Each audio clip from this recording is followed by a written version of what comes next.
अस्सलाम वालेकुम। Lecture 58 cap 6 का स्टार्ट हो गया जी। क्वेश्चन नंबर 8 होमवर्क में था, हो गया था। कोई मसला इसमें आया हो, पहली एडजस्टमेंट में कोई मसला आया हो? अच्छा, आखिरी एडजस्टमेंट में कोई मसला आया हो? जी बोले, है कोई मसला? ये क्वेश्चन कितने बच्चों ने अटेम्प्ट किया है? पूरा सवाल सही हो गया था। क्या मसला है, पूछे ना, जल्दी पूछे ना। वो सही हो गई तो गलतियां किस में आई थी? देखें, ये डिक्लेयर्ड है तो इसका मतलब पेड है। खामोश हो तो साइलेंस के केस में क्या कहते हैं? ये पेड है। और पेड का मतलब होता है रिकॉर्डेड। अब अगर ये मामला हो जाए तो भाई हमारे पास डिविडेंड की, अभी तक तो 2 ही डिस्कशंस हम कर रहे हैं, तीसरी तो पीएनएल अब शुरू किया है, वो भी इंशाल्लाह करेंगे। पहली डिस्कशन होती है वर्किंग शिफ्ट के पॉइंट ऑफ व्यू से, जो क्या है जी कि अगर रिकॉर्डेड है तो हम भी शो कर देंगे। तो चूंकि रिकॉर्डेड है तो वर्किंग 6 में हम भी शो करेंगे अगर बनाएंगे तो। दूसरा, consolidated statement of financial position के हिसाब से देखें तो ये पेड वाला सिनेरियो है, तो इसको क्या करेंगे? इग्नोर करेंगे। क्यों इग्नोर करेंगे? क्योंकि ये कौन सा सवाल है? 12E। सही है और सही है।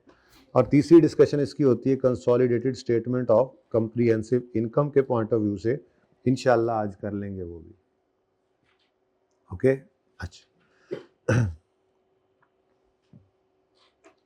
तो आपने सिर्फ बैलेंस शीट बनानी थी और एक्विजिशन यकम जनवरी को है, तो यकम जनवरी 17 को एक्विजिशन है।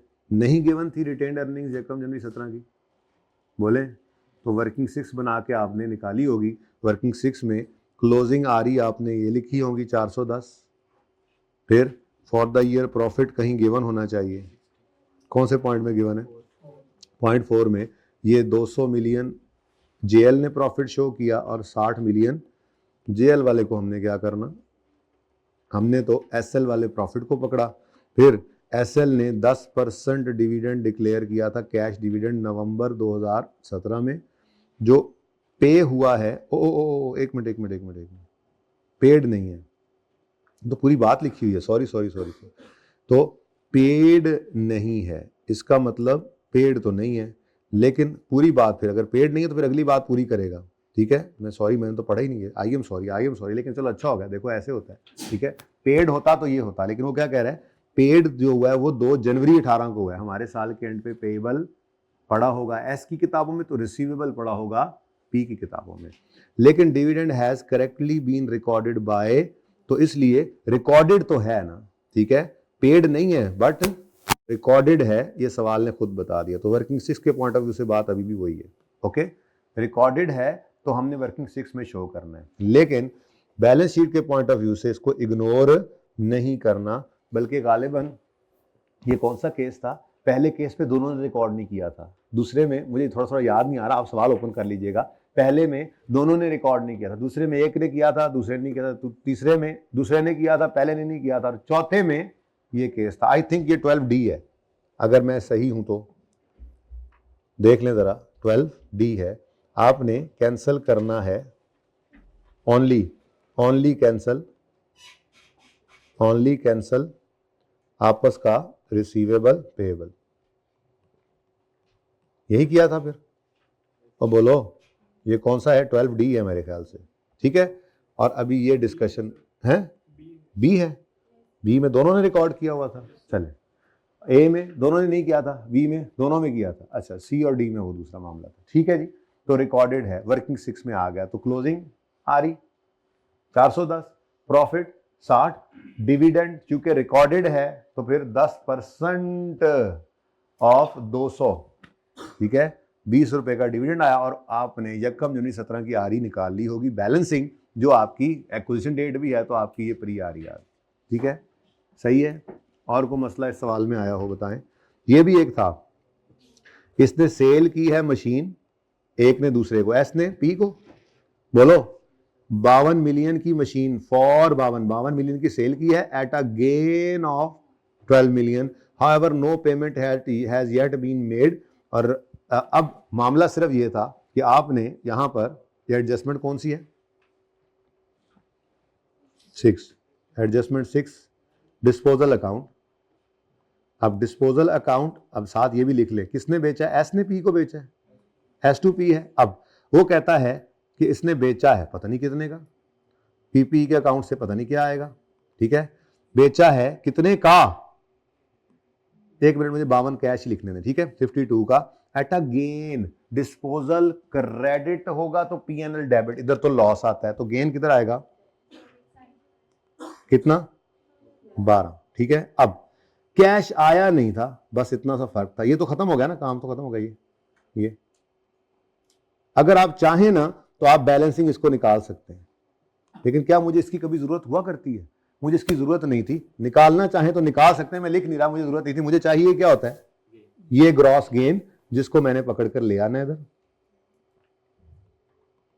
कितना जी 12, और उसके बाद लेस करते होते थे इसमें से डेप्रीसिएशन, तो इसी गेन वाली फिगर को पकड़ा, रिमेनिंग लाइफ गिवन है मशीन की 2 डिवाइडेड बाय 2 इनटू, अब डेट ऑफ सेल है यकम मई 17 और जनवरी फरवरी मार्च अप्रैल नहीं है, 4 महीने नहीं है, बाकी 8 महीने हैं, तो 8/12 क्या आता है आंसर जी,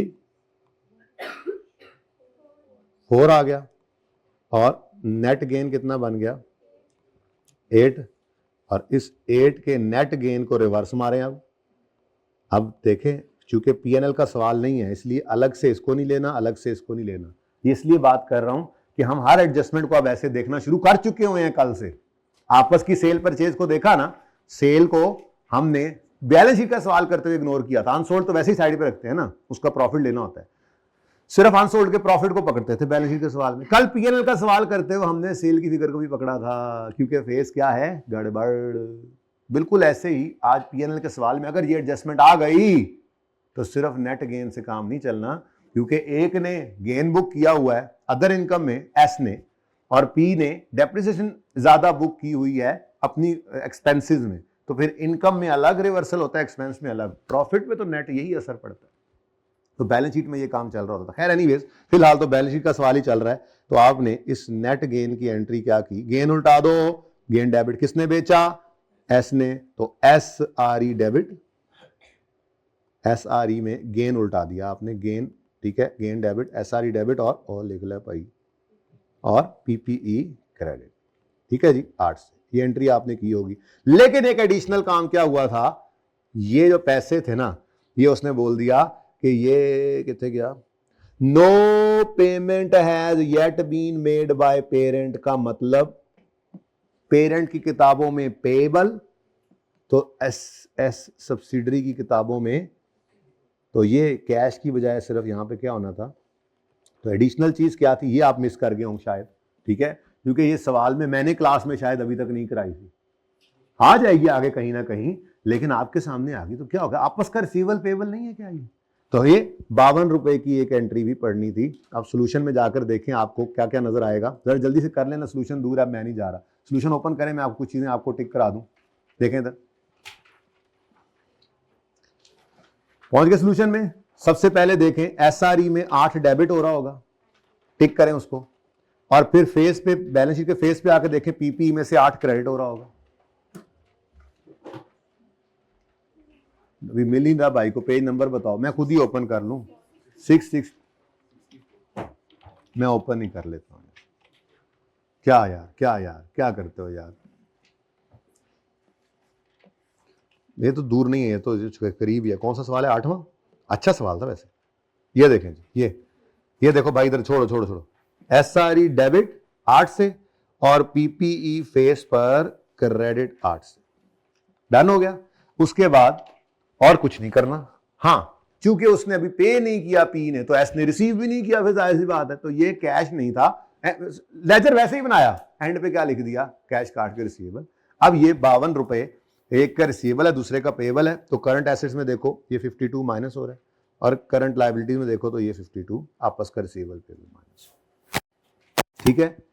चले, ये एडजस्टमेंट नंबर 6 भी अच्छी थी, इसकी एडजस्टमेंट 6 भी अच्छी थी, 5 भी अच्छी थी, और JL made sale of 250 million during the year, और at SL to SL at 20% above cost, 60% of, ये कोई मसला तो नहीं हुआ इसमें। ओके, JL का प्रॉफिट आ गया, JL NCI को फेयर वैल्यू पर रखता है, share price of SL share 36 है एट एक्विजिशन डेट, जो इंक्रीज हो गई, धोखा है, इसको नहीं लेना होता, तो ठीक है ना, कुछ नहीं करना होता। फिर पॉइंट नंबर 2 है, एक्विजिशन डेट पे कैरिंग अमाउंट नेट एसेट्स की इक्वल एक्सेप्ट इंटेंजिबल, जिसकी फेयर वैल्यू 40 है और कैरिंग वैल्यू 25 है, सिंपल। उसके बाद 10 मिलियन शेयर्स अपने इशू किए हैं, सीधा शेयर्स बता रहा है, और कैश पेमेंट ऑफ 280 है, जिसमें प्रोफेशनल चार्जेस भी हैं। अब अगर आप देखें तो उसने क्या किया, ये भी कर ही लेते हैं, फिर अब क्या बचा है।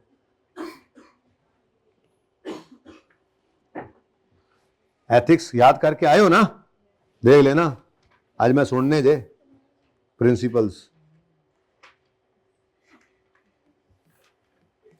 एडजस्टमेंट अकाउंट वर्किंग वन जो होती है, इसमें इन्वेस्टमेंट इन एस की फिगर नहीं पता, वैसे तो पता है एस पर क्वेश्चन कितनी गिवन है, इन्वेस्टमेंट इन SL कितनी है 520, लेकिन इसमें क्या है, थोड़ी गलती है। अब मैं आपको पहले बताता हूं कि होना क्या चाहिए था, फिर वो सब कुछ हो चुका हुआ है ना, तो दो तरह से मैंने कहा था होता है, या तो नहीं करेगा, करना पड़ेगा ओरिजिनल काम, या वो कर देगा, कुछ गलती होगी। जैसे अगर आप बात करें इसकी, तो एंट्री क्या होनी चाहिए थी, नंबर 1 इन्वेस्टमेंट इन S डेबिट कैश क्रेडिट, जो उसने किया हुआ है वो कितना है जी, मैं कहता हूं नहीं, ये बताओ 280, चलो उसने 280 किया हुआ, ठीक है, 1 मिनट के लिए कर लेते हैं कि इन्वेस्टमेंट इन S डेबिट 280 से और कैश क्रेडिट किया हुआ उसने ये। दूसरा उसने क्या किया हुआ है, वो कहता है 10 मिलियन P के शेयर्स इशू किए हैं, तो 10 मिलियन इशू किए हैं, तो क्या करें, हम एंट्री ना करें या कर लें एंट्री, बोले शेयर इशू किया, हमने एक सवाल देखा था, उसके अंदर मैं सवाल दिखाता हूं, इस सोल्यूशन अब हटा रहा हूं मैं, ठीक है, फिर वापस आना पड़ेगा, मैं सवाल पे जा रहा हूं, सवाल नंबर आई थिंक 15 था, ठीक है, जाकर देख लेते हैं, पता नहीं केड़े सफे देगा, कल नू पहुंचांगे, रिक्शा करा लीए, सॉरी पठान स्टूडेंट मुझे मेरे कहते हैं पंजाबी ना बोला, समझ नहीं आती, नहीं बोलूंगा, बता दो सफा नंबर,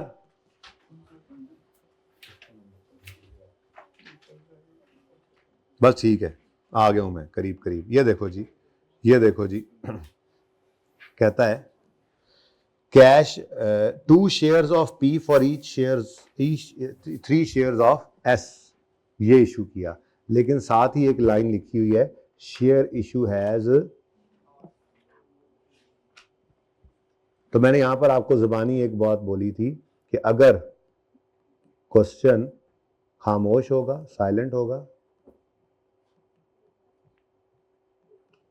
तो अज्यूम करना है, क्या अज्यूम करना है, ये एंट्री हो चुकी है, वैसे अज्यूम क्या करना है, नजर आएगा भी इंशाल्लाह आपको, तो अज्यूम करना है कि ये जर्नल एंट्री हो चुकी है, ठीक है।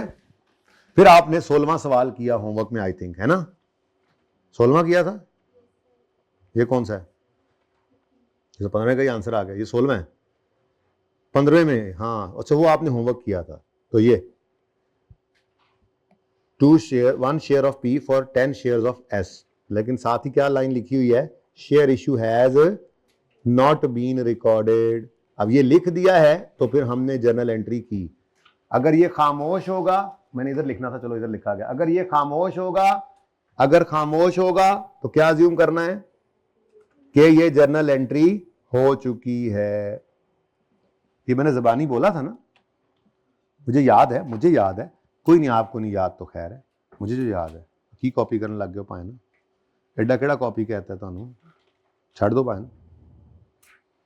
तो मैंने कहा था कि अगर खामोश होगा तो आपने अज्यूम करना है, लेकिन उसकी कभी ज़रूरत नहीं ना पड़ी अभी तक, क्योंकि वो तो 2 ही सवाल किए थे आपने, ये एडजस्टमेंट वाले, और इन दोनों सवालों के अंदर आपको ये लफ्ज़ लिखा हुआ मिल गया था, ये लाइन लिखी हुई मिल गई थी, share issue has not been recorded. अगर ये लाइन गायब कर दूं, मतलब अगर सवाल में ये लाइन ना हो, तो क्या अज्यूम करना है, ये एंट्री हो चुकी है, फिर आपने दोबारा नहीं करनी, क्योंकि इन सवालों में आपने देखा था शेयर कैपिटल, शेयर प्रीमियम उठाए थे, पेरेंट वाले हमने ब्रैकेट में रखे थे और उनमें ऐड किए थे ये शेयर, हमने एंट्री पास की थी। ठीक है, ये बात समझ आती? चलो, लेकिन अब ऐसा तो नहीं है, अब ऐसा है तो इधर भी वही उधर भी वही। सुभान अल्लाह, सारे बोलो सुभान अल्लाह।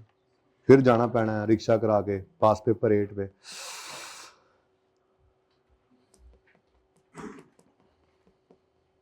जी आ ही गए, मुझे लगता है करीब हम आ गए, नहीं अभी भी नहीं आए, हुए ले जी, अब करीब है, अब मंजिल करीब है और मंजिल पे पहुंच गए जी। अब इधर देखें, शेयर्स हमने एक्वायर किए हैं, cost of investment consist in the books, जो बुक्स में है कंसिस्ट ऑफ, इसमें शामिल है। अब ये यहाँ पे भी लिख रहा है कॉस्ट ऑफ इन्वेस्टमेंट जेएल की किताबों में नजर आ रही है, उसमें वो कंसिस्ट कर रही है, उसमें शामिल है जो 10 मिलियन शेयर्स पेरेंट के हमने इशू किए और जो कैश पेमेंट की 280 की। अब आगे वो बोल भी नहीं रहा है, चुप भी है, वैसे तो बोल रहा है कि और रिकॉर्डेड है, लेकिन अगर आप इससे कंफ्यूज भी हो, क्लियरली नहीं लिखा हुआ share issue has not been recorded, तो इसलिए हम क्या अज्यूम करेंगे, रिकॉर्डेड है। वैसे वो यहाँ पे बोल रहा है, खामोश भी नहीं है, वो क्या कह रहा है, इन्वेस्टमेंट में ये दो चीजें हैं, हमने कहा चेक करते हैं, इन्वेस्टमेंट डेबिट कैश क्रेडिट, और दूसरा इन्वेस्टमेंट इन शेयर्स डेबिट, इन्वेस्टमेंट कितने शेयर्स इशू किए, सीधे शेयर्स दिए हुए थे 10 मिलियन, ठीक है, share capital 10 million, share premium 10 million. अब इस दिन कितनी शेयर प्राइस थी पेरेंट के शेयर की, और फेस वैल्यू सवाल में गिवन है 10, तो इंटू 24 इंटू 10 इंटू 14, आंसर बताओ, 240, 100। अब इधर देखो जरा, ध्यान से देखना जरा, इन्वेस्टमेंट इन एस, ये दो चीजों से उसने कहा है मैंने डेबिट कर रखी है, चेक कर लेते हैं, 280 जमा 240 करो, कितना, बिल्कुल ठीक किया हुआ उसने अपनी तरफ से तो, लेकिन हमारे उसमें से एक चीज पर एतराज है, इस 280 में 10 बड़ा है, जो कि प्रोफेशनल फीस वगैरह है, ये तो एक्सपेंस होता है, ये कॉस्ट ऑफ इन्वेस्टमेंट में शामिल नहीं करते। इसका मतलब ये होना चाहिए था, जिसमें से बहुत कुछ हो चुका हुआ है, सिर्फ एक चीज में थोड़ी सी गलती है कि ये जो 10 रुपए इसमें असल में 270 जमा 10 ऐसे किया हुआ है ना असल में, बोलो, तो ये सही नहीं है। ठीक है, अब इसमें से आपने 10 निकालना है, अब सारा कुछ नहीं दोबारा करने बैठ जाना। इसका हल क्या है, आप यहाँ पे वर्किंग नंबर जो 1.1 करते थे ना जी, इन्वेस्टमेंट इन एस निकालने के लिए, तो इसमें आप कहोगे जी एस पर, सवाल में गिवन होती है ना जब, तो उसमें गलतियां भी हो सकती हैं, कुछ कमी भी हो सकती है, तो एस पर क्वेश्चन 500 कितना है, 20, इसमें से आपने क्या करना है, लेस कर देना है एक्सपेंस को, कितना, तो 520 माइनस 10, ठीक है, सही वाली क्या आ गई, 510, ठीक है, तो ये 510 इधर आ जाएगा, और इस 10 की एंट्री आपने क्या कर दी, एक्सपेंस डेबिट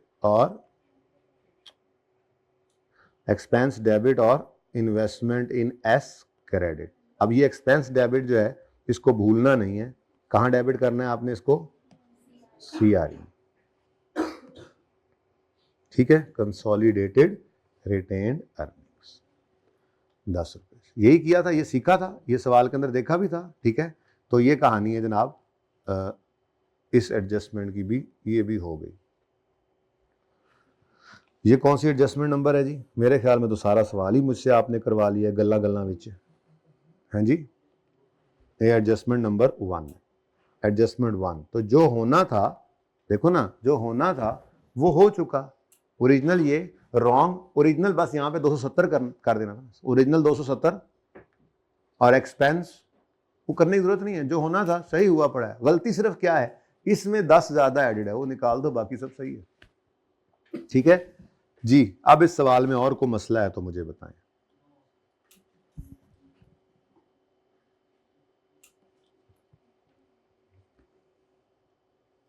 चलें फिर आज की कार्रवाई शुरू करें फिर। वैसे मुझे नहीं था कि हम इसको इतना डिस्कस कर देंगे, लेकिन अच्छा सवाल लगा मुझे। लेकिन अब ये सवाल नहीं आते ना पर्चे में आपको, असल में मसला ये है, इसमें भी एसोसिएट ऐड होकर ये सवाल आते हैं, तो वो पहुंचने वाले हैं इंशाल्लाह मंजिल मकसूद पर। बस 2 को दिन अब ये हफ्ता ज़रा मिक्स करके ज़रा दोनों सारा सवाल करेंगे, अगले वीक में इंशाल्लाह एसोसिएट आएगा और फिर कंसोलिडेशन ख़त्म हो जाएगी इंशाल्लाह। ठीक है, इतनी आसान ही है। तो पास पेपर करेंगे ना, तो 18-20 नंबर के सवाल, लंबे लंबे सवाल देख रहे हो, निकलना कुछ नहीं निकलना। फाइनल अकाउंट्स मुश्किल है, एससीए वाला बैच खत्म किया ना, मैंने कहा फाइनल अकाउंट्स आपको आसान लग रहा है, कंसोलिडेशन आप कहते हैं डर लगता है, मुश्किल है, जब एंड होगा तो मुझे बताना क्या मुश्किल है क्या आसान। और पर्चा भी दिया है, कहते हैं कंसोलिडेशन आसान है, क्योंकि बात यह कि एडजस्टमेंट्स हैं गिनी चुनी। एससीए वाला तो वैसे भी एग्जामिनर सीधी बातें पूछता है, मतलब हमारी तरह से नर्व्स नहीं टेस्ट करता, कॉन्सेप्ट टेस्ट करता है, तो और भी आसान हो जाता है।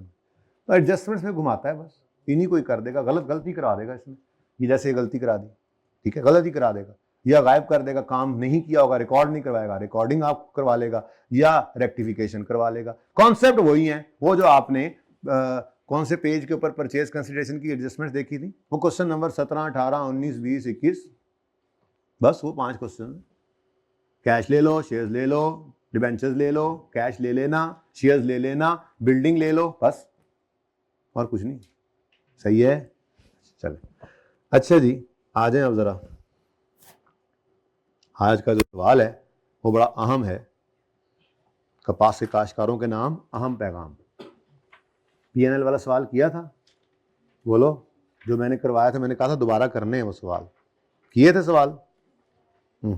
ठीक है। स्टूडेंट थोड़ी देर तक पूछ लेना सी, अल्लाह करे, इधर भी वही पड़ा है। 5 मैंने दिया तो नहीं था होमवर्क में? दिया था, अच्छा जी। क्या है इसमें? हैं declared dividend of 12% in 15 and final of 20% for the year 16। हम कौन से साल में खड़े हैं? 16 में, ठीक है।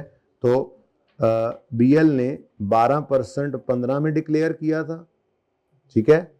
इंटैरिम था 15 का इंटैरिम 15 में आता है, तो हम तो 15 में नहीं खड़े, ये तो गया साइड पे हो गया। And final dividend of, BL declared final dividend of 20% for the year 16, ये 17 में आएगा। तो इंटैरिम ऑफ 15 में चला गया, इंटैरिम ऑफ फाइनल ऑफ 16 17 में चला गया, तो हम तो 16 में खड़े हैं, तो कोई डिविडेंड था ही नहीं। कि था? देखो मेरी बात सुनो, इधर मेरी सवाल बाद में देखना ना, मेरे सवाल का जवाब दो ना। इंटैरिम ऑफ 15 कब आता है? बचपन से पढ़ा हो, तो हम 15 में हैं, तो ये गया, पहले इसको काटने दो, ये गया। इंटैरिम ऑफ 15 तो साइड पे कर दो। अब फाइनल ऑफ 20% है, ये फाइनल ऑफ 15 है। अगर ये होता फाइनल ऑफ 15 तो हमारे लिए रेलेवेंट था, या इंटैरिम ऑफ 16 होता तो रेलेवेंट था। ये तो धोखा था। फाइनल डिविडेंड ऑफ, फिर कोई गलती होगी सवाल के अंदर, सोल्यूशन में फिर जी। हाँ अच्छा,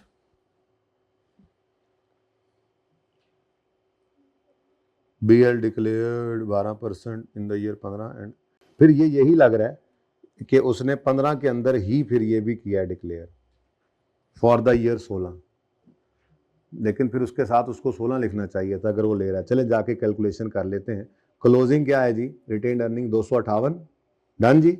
यकम जुलाई 14 पे हमने एक्वायर किया इसको, और हम खड़े हैं इस वक्त 30 जून। पुरानी बात है ये तो आ रही तो गिवन होंगी।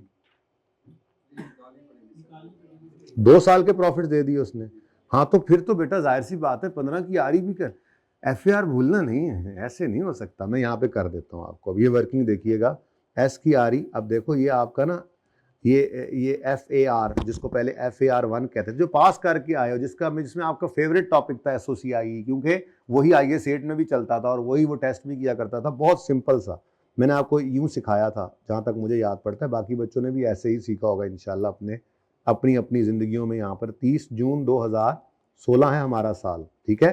तो हम यूं लिखा करते थे, ओपनिंग, क्लोजिंग, क्लोजिंग। ये वाला क्लोजिंग उठाकर रखा। ऐसे लगता है कि कॉर्पोरेट रिपोर्टिंग में आके हराम है कोई कॉन्सेप्ट वो वाला यूज कर लें हम, ऐसे नहीं होता जी, हराम नहीं है। 30 जून 2015 और ये यकम जुलाई 2014। ठीक है बच्चों, अब यहां पर आएगा प्रॉफिट ऑफ 15 और यहां पर आएगा प्रॉफिट ऑफ 16। मतलब 15 में जो साल एंड हो रहा है, 15 वाला साल भी कह देते हैं ना। उसके बाद डिविडेंड, थोड़ी सी जगह और बना लो, हूं तो समझ आ गई होनी। हाँ जी सर, हद होगी कसम से, पुराना पढ़ा हुआ भूल जाओ, आगे दौड़ पीछे छोड़, आगे दौड़ पीछे छोड़। फाइनल में जाकर एक कॉन्सेप्ट आ जाए, कहना नहीं हमने तो फाइनल में इसको पढ़ा, हमने तो इसको कैफ में पढ़ा था, वह कैफ वाली चीजें हम भूल गए, याद माजी अजाब है इसलिए हमने भूल लिया उसको। अब मेरे बच्चों सवाल के अंदर गिवन है ये 258, सवाल में BL है ना एस, ये 15 का प्रॉफिट है और ये सिर्फ इतना ही, चलो खैर बहुत कम हो गया, 168 और 11 ऐसे ही है जो है। अब है 168 15 का और 11, उसके बाद डिविडेंड आ सकता है। ठीक है, डिविडेंड आ सकता है, डिविडेंड आ सकता है। अब इंटरिम ऑफ 15 में चला गया, वो नहीं आया, और फाइनल ऑफ 17 में चला जाएगा, वो भी नहीं आएगा। ठीक है, मेरे 16 वाले साल में डिविडेंड है ही नहीं। ठीक है, मेरे 16 वाले साल में डिविडेंड है ही नहीं। नेक्स्ट, हाँ 15 का इंटरिम जो है वो कितना है, 12%। मैंने कहा था सब्सिडी का शेयर कैपिटल आपके सिलेबस में कोई नहीं है चेंज होना, नई शेयर सब्सिडी इशू नहीं करती, होता भी तो बता देता, चुप है। तो इसका मतलब आज 16 के एंड पर 258 का शेयर कैपिटल है, ओ सॉरी 500 का शेयर कैपिटल है, तो फिर 15 में भी इतना ही होगा, 14 में भी इतना ही होगा, इसमें कोई चेंज नहीं आया। तो 500 इंटू कितने गया, 500 इंटू 12। ये क्यों मैंने वर्किंग 6 में शो की, ये वर्किंग 6 है, आज वर्किंग 6 जरा बिगड़ गई, 2 साल पे चली गई। अच्छा देखो, पी डिक्लेयर्ड, अब चुप है तो डिक्लेयर्ड है तो मतलब पेड है। अब खुद सोचो ना, 15 के साल में अगर डिविडेंड अनाउंस हुआ था तो क्या अभी तक वो अज्यूम क्या करना होता है, डिक्लेयर्ड है तो पेड है, और पेड है तो रिकॉर्डेड है, रिकॉर्डेड है तो हमने इसको वर्किंग 6 में शो कर देना है। ठीक है, तो कर दिया शो, कितना। अब रिवर्स ऑर्डर में चलो, 258 रिवर्स ऑर्डर में चलो, बैलेंसिंग पहले ये निकालो, ये प्लस हो रहा है ना, नीचे आते तो जाते माइनस हो जाएगा। जी बोलो, 247, फिर वापस जाओ और 139। लो जी, ये मसला था असल में, ओपनिंग यानी यकम जुलाई 14 की आरी मिसिंग थी और इस दिन हमने एक्वायर किया था, तो 2 साल की आरी बन, 2 साल की चेंज इक्विटी बन जानी थी, तो बनाई वही वर्किंग 6 में, सेपरेट फाइनेंशियल स्टेटमेंट्स में, एसओसीआई में, रिटेन्ड अर्निंग्स का कॉलम किसका, एस का। इस बैलेंस शीट का सवाल करते हुए अब डिविडेंड था नहीं, था ही नहीं हमारे साल में, हमारे साल में डिविडेंड था ही नहीं, साइड पे हो गया। हाँ वर्किंग 6 के पॉइंट ऑफ व्यू से इसलिए मजबूरी थी कि हमने 2 साल पीछे जाना है, यही आंसर है, देख लो। हाँ जी बोलो। हाँ तो 17 में आएगा, क्योंकि अभी IAS 37 पढ़ के आए हैं हम, IAS 10 में ये देखा था डिक्लेरेशन के साथ लाइबिलिटी बनती है, तो ये फाइनल ऑफ 16, ये कभी भी 16 में डिक्लेयर नहीं हो सकता, उसने लिख दिया तो बस लिख दिया, अब हम क्या कर सकते हैं, वो डिस्क्लोज तो हुआ होता है ना, डिस्क्लोजर तो लाजमी होता है, तो ये डिस्क्लोजर में से उठा के उसने लिख दिया होगा, हमें इससे क्या, हमें बस इतना पता है फाइनल ऑफ 16 है ना, कि इट विल नेवर कम इन 17, हो ही नहीं सकता, क्योंकि फाइनल ऑफ 16 ही बोला है, फाइनल ऑफ 16 कभी भी 16 में नहीं आ सकेगा, वो हमेशा कहां जाएगा, 17 में, हमें ये पता है। ठीक है, हाँ इंटरिम अगर 16 का होता तो वो आ जाता। ठीक है, चलें, जान दो हूं मैनू, और इसमें कोई मसला इस सवाल में, अब ये भी आपने कर लिया डिस्कस, दूसरी एडजस्टमेंट मैंने वैसे कर ली थी, पास्ट पेपर अच्छा होते जा रहे हैं, ये ओके हो गया बोलो, और 8वां भी ओके हो गया। अब ये दोबारा मुड़ के हमने नहीं देखना ना भाई, बड़े मौके पे आया है ना।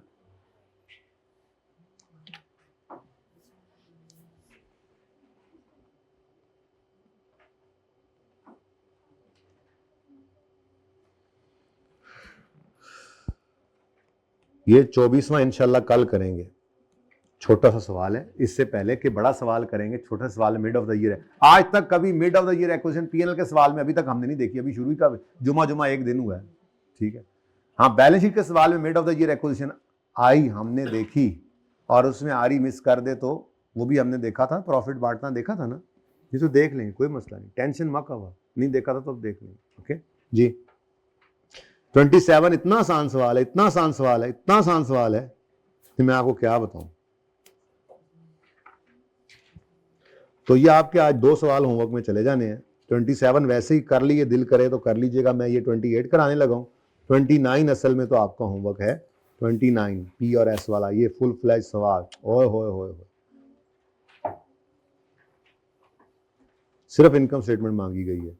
मैं तो आपको फुल फ्लैश सवाल आज कराऊंगा।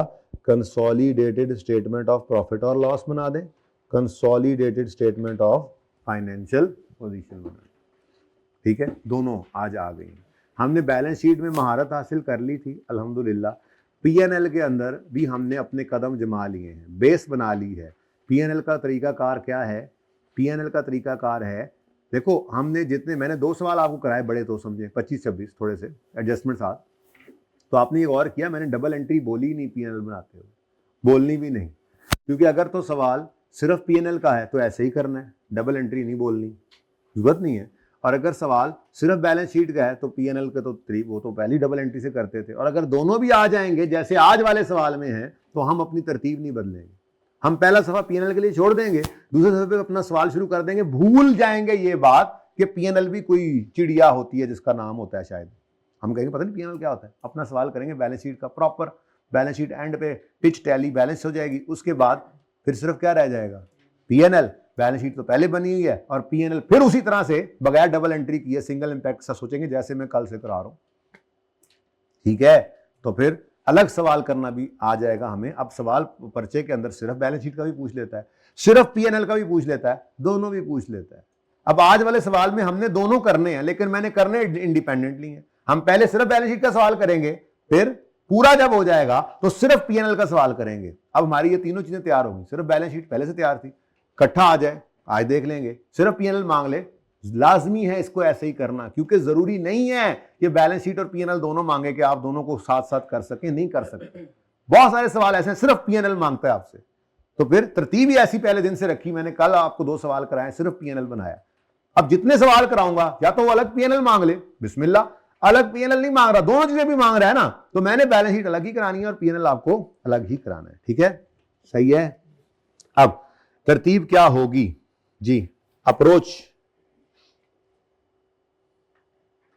उसने रिक्वायर क्या कर लिया, दोनों चीजें बना दो। हमारी अप्रोच क्या होगी, नंबर 1,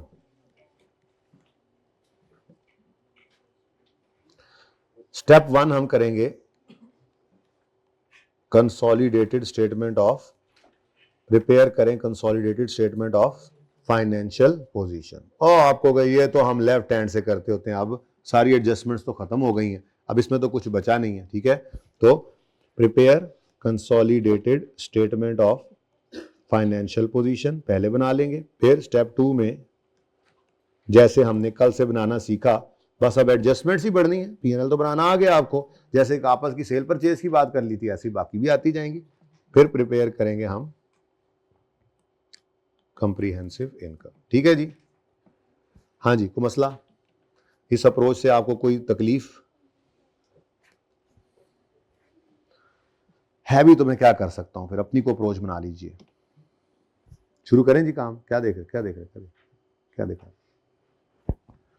ओ आज नवा कट्टा खुल गया जी, क्या आ गया, ट्रायल बैलेंस, कोई बात नहीं, खैर है हमें इससे क्या, चलो शुरू करते हैं जी। अब मैंने क्या कहा है आपको, मैंने आपको क्या कहा है जी कि हमने सबसे पहले क्या करना है, बैलेंस शीट का सवाल करना है। तो फिर यूं समझेंगे ऐसी कोई चीज एग्जिस्ट ही नहीं करती। अच्छा ये आपने नहीं काट देना, क्योंकि अभी मुझे प्रॉफिट की जरूरत पड़ी छोटी सी वर्किंग में, तो यहीं से फिगर्स देख के आपने मुझे बतानी है, जो मुझे नजर नहीं आ रही होंगी आपको नजर आ रही होंगी, ठीक है ना। बल्कि 1 मिनट ऐसे नहीं करते अभी फिलहाल, ठीक है। बहरहाल इधर से देखें जी, इधर से ऊपर पीएनएल का डेटा है और इससे नीचे बैलेंस शीट का डेटा शुरू हो रहा है।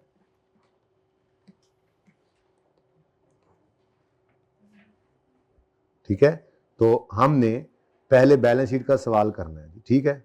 तो जब बैलेंस शीट का सवाल करेंगे तो ये ऊपर वाले डेटा को क्या कर देंगे हम, इग्नोर, ठीक है। अच्छा, बस वो मैंने इसलिए अभी तक बिल्कुल नहीं काटा क्योंकि हो सकता है मुझे प्रॉफिट निकालना पड़ जाए, तो प्रॉफिट निकलेगा इन फिगर्स के साथ, ठीक है। अच्छा, अब शेयर कैपिटल है हमारे पास, शेयर प्रीमियम है, क्रेडिट पे आ रहे हैं, रिटेन्ड अर्निंग्स हैं, लेकिन अगली मुसीबत क्या आन पड़ी, हमें इसकी आदत नहीं। हमें सवाल के अंदर 31 दिसंबर 17 की बैलेंस शीट बनानी है ना, तो हमें आदत है एक ही चीज की, 31 दिसंबर 17 की रिटेन्ड अर्निंग्स की, तो बना लेंगे। वर्किंग 6 इसीलिए हमने पक्की रखी थी, ये बना करती है बहुत सवालों के अंदर। जैसे ओपनिंग आ रही है, retained earnings at acquisition date निकालने के लिए भी यूज होनी है, ऐसे ही आज भी यूज हो जाएगी। क्या मतलब, ओपनिंग आ रही गिवन है तो प्रॉफिट ऐड कर देंगे, कोई डिविडेंड अगर है तो वो लेस कर देंगे, रिकॉर्डेड है तो, और क्लोजिंग पे आ जाएंगे और हमारा सवाल वैसा ही बन जाएगा जैसा पहले होता था। बैलेंस शीट का सवाल करना है पहले, ठीक है। तो ठीक है, इसके बाद इसमें हमें मसला है, इस मसले का हल हम ये करेंगे कि इस यकम जनवरी 17 वाली को कन्वर्ट करके 31 दिसंबर 17 वाली बना लेंगे, ठीक है। मैं फेस के ऊपर इसको चेंज कर दूंगा ताकि सवाल बिल्कुल वैसा ही हो जाए। फिर करंट लायबिलिटीज हैं, पीपीई है, इंटेंजिबल्स हैं, इन्वेस्टमेंट्स हैं, एवरीथिंग इज सेम। आगे क्या है, वही 4-5 एडजस्टमेंट की सीपीटी, ठीक है। अब चूंकि मेरे पास जगह कोई नहीं होनी, वो सवाल मैंने कहा था इनकम स्टेटमेंट भी बननी है वहां पे, बैलेंस शीट भी बननी है वहां पे, और मेरी 5 पक्की वर्किंग्स भी बननी है, ठीक है। वर्किंग 6 की मेरे पास वहां जगह नहीं है। दूसरी बात, वैसे भी मैंने आपको क्या कहा था, वर्किंग 6 तो हमारे सवाल का ही पार्ट है एक तरह से। हम अकाउंटेंट वाला ज़िया भाई, हम अकाउंटेंट वाला रिटेन्ड अर्निंग का कॉलम बनाते हैं, जो उसने किया होता है वही हम दोबारा करते हैं और फिगर लेके फिर कंसोलिडेशन शुरू करते हैं, ठीक है। ओके, बड़ी इंपॉर्टेंट बात चल रही है। तो सबसे पहला काम क्या करेंगे जी, वर्किंग 6 बना लेंगे। अब वर्किंग 6 क्या है जी, बोलो क्या है, separate financial statements, separate financial statements में statement of changes in equity में रिटेन्ड अर्निंग्स का कॉलम। और important thing is this is part of question, this working is part of, इसलिए मैंने सवाल शुरू करने से पहले ही इसको करवा देना है आपको, ठीक है ना जी। ये क्वेश्चन का ही हिस्सा है, तो इसीलिए मैंने क्वेश्चन अभी शुरू नहीं किया, फॉर्मेट भी नहीं बनाया, अभी सवाल ही पूरा कर रहा हूं मैं बेसिकली, ठीक है ना। अब आज तो पेरेंट की भी जरूरत पड़ गई हमें और सब्सिडरी की भी पड़ गई, क्योंकि आरी तो दोनों की ही मुझे क्लोजिंग चाहिए होती है। ओके, अच्छा, 31 दिसंबर 17 पे खड़े हैं और यकम जनवरी 17 पे हमने इसको एक्वायर किया था। चलो, वो आरी भी चाहिए थी और वो गिवन है, चलो सवाल में जैसे भी गिवन है। अब सिर्फ एक ही साल की बनानी है जी, फिलहाल मैंने 2 साल की भी बन सकती है, आज तो हमने देख ही लिया, ठीक है। ओपनिंग यकम जनवरी 17 का गिवन है हमें, इसके अंदर आपको पता है प्लस किया करते हैं हम प्रॉफिट, ठीक है जी। तो प्रॉफिट सवाल में गिवन नहीं है, एग्जैक्ट गिवन नहीं है, हम उसको 1 मिनट में निकाल लेंगे, कोई मसला नहीं है, ठीक है। प्रॉफिट के लिए ये इनकम्स एक्सपेंसेस मौजूद है, अभी निकाल लेते हैं, ठीक है। अच्छा, उसके बाद अगर चलो यहाँ पे जगह बना लेते हैं जरा, पेरेंट का प्रॉफिट निकालने की और सब्सिडरी का प्रॉफिट ब्रैकेट में निकाल देंगे। उसके बाद लेस होता है डिविडेंड, कब लेस होता है, जब रिकॉर्डेड हो डिविडेंड, कब लेस होगा, इफ रिकॉर्डेड। देखेंगे पेड रिकॉर्डेड ही होता है, पेड को कहते हैं वो रिकॉर्डेड होगा, पेड ना भी हो रिकॉर्डेड हो तो हमने लेना है। अभी तो बताया, वो जो पिछला सवाल क्या था, 8वां था ना गालिबन, उसमें कह रहा था पे नहीं हुआ, रिकॉर्डेड है तो वर्किंग से पॉइंट ऑफ व्यू उसको लेना पड़ेगा, रिकॉर्डेड नहीं है, वो पेड नहीं है तो रिसीवेबल पेबल निकल आएगा, सही है। 12वां सवाल इंपॉर्टेंट था, ऐसे इजी नहीं था कि छोड़ दे बंदा, छोड़ के अगले दिन आ गए जी, मुझे समझ नहीं आ रही। अच्छा अच्छा जी, नेक्स्ट उसके बाद आ जाएगा हमारे पास क्लोजिंग। आज तुमने नींद क्यों नहीं पूरी की, तुमने नींदरा उड़ गई है ना तेरी, क्यों, कंसोलिडेशन की वजह से नींदें उड़ गई हैं या कोई और वजह है। अच्छा, ज़रा मुझे बताना इससे पूछ के, हैं इसको फक्की शक्की देते हैं फिर कोई।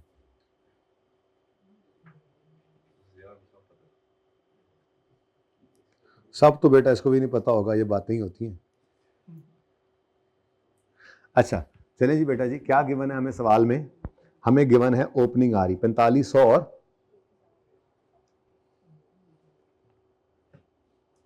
4500 और 1000। चलो लिखो जी।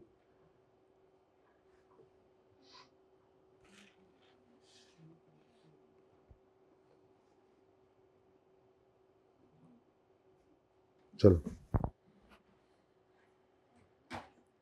क्या रहा है इसके साथ, हो क्या रहा है इसके साथ? What are you doing? Question भाई, पेज नंबर आ गया वापस जी। बताइए जी, ओपनिंग गिवन है आज ओपनिंग गिवन है दोस्तों यार जी, कितना? 4500 और 1000, ठीक है। उसके बाद प्रॉफिट बच्चों निकालना पड़ेगा, ठीक है। प्रॉफिट कैसे निकलेगा? कैलकुलेटर पकड़े, ये देखें 10,000 माइनस 6500 माइनस 1400 जमा 700 माइनस 800, प्रॉफिट आ गया। वीडियो रॉकेट साइंस है जी। बोलो जी, यहां पे लिखवाना भी पड़ेगा ना। अब जी बोलिए जी, सेल्स बोलिए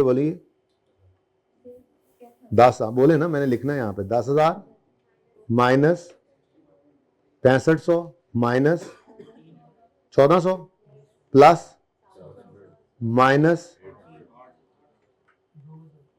2000 पे प्रॉफिट आ गया, ठीक है जी। जगह जरा मुझे तंग पड़ रही है, थोड़ी सी जगह ओपन कर लेते हैं मजीद जी। कितना बच्चों? 2000। अच्छा ये तो पेरेंट का आ गया, सब्सिडरी का भी ऐसे ही फटाफट लिखवाओ। 8000 तो मुझे नजर आ गया, बाकी आप बता दो। 8000 माइनस 5000 भी नजर आ रहा है, माइनस 1200 भी नजर आ रहा है, प्लस 30 भी नजर आ रहा है, माइनस 500 भी नजर आ रहा है, ठीक है जी। 500 ना, हाँ जी 1330। कोई मसला? अब सवाल में जरा देखें, डिविडेंड वाली एडजस्टमेंट ढूंढे। है S declared interim dividend in 2017, तो 17 का इंटरिम 17 में आता है, ठीक है। अब डिक्लेयर्ड को हम क्या अज्यूम किया करते हैं जी, डिक्लेयर्ड है तो पेड है, नहीं रिकॉर्डेड की बात आगे उसने खुद कर दी, इसलिए वो अज्यूम नहीं कर सकते। डिक्लेयर्ड पेड होता है, ठीक है, लेकिन it has not been accounted for by both, यानी कि दोनों ने ही इसकी जर्नल एंट्री नहीं की। अब मैंने आपको कहा था डिविडेंड की एडजस्टमेंट की 3 डिस्कशंस होंगी। सबसे पहली डिस्कशन है वर्किंग 6 के पॉइंट ऑफ व्यू से, ठीक है। तो वर्किंग 6 के पॉइंट ऑफ व्यू से क्या डिस्कशन है?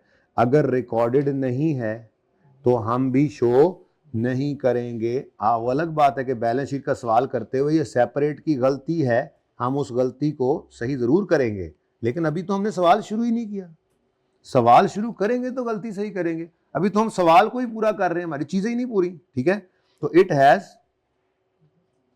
क्या हुआ पड़ा, it has not been accounted for by both, दोनों ने रिकॉर्ड नहीं किया। इसका मतलब एस ने भी रिकॉर्ड नहीं किया तो पी ने भी रिकॉर्ड नहीं किया, तो फिर वर्किंग 6 में हम इसको शो नहीं करेंगे। Do not show. क्यों नहीं शो कर रहे? क्योंकि नॉट रिकॉर्डेड है। रिकॉर्डेड, अच्छा अगर मिसाल के तौर पे एस ने रिकॉर्ड कर लिया होता, पी ने ना किया होता, एस ने रिकॉर्ड कर लिया होता, दोनों ने डिविडेंड बांटा होता, लेट्स से पेरेंट ने भी अपने ओनर्स को डिविडेंड बांटा होता, सब्सिडरी ने भी, दोनों ने रिकॉर्ड ना किया होता तो यहां ना लेते। किसी एक ने कर लेता रिकॉर्ड तो उसकी रिटेन अर्निंग में ले लेते। यहां पर सवाल पूरा कर रहे हैं, ये याद रखना है। उसने अगर रिकॉर्ड किया हुआ तो हम भी शो कर देंगे, अभी सवाल शुरू नहीं हुआ, तो दोनों ने रिकॉर्ड नहीं किया, ठीक है। एस का डिविडेंड था, दोनों ने रिकॉर्ड नहीं किया, तो इसका मतलब एस ने रिकॉर्ड नहीं किया। फिलहाल तो मेरा ये कंसर्न है, एस ने अपना डिविडेंड रिकॉर्ड नहीं किया, तो कुछ भी माइनस नहीं होगा, ठीक हो गया।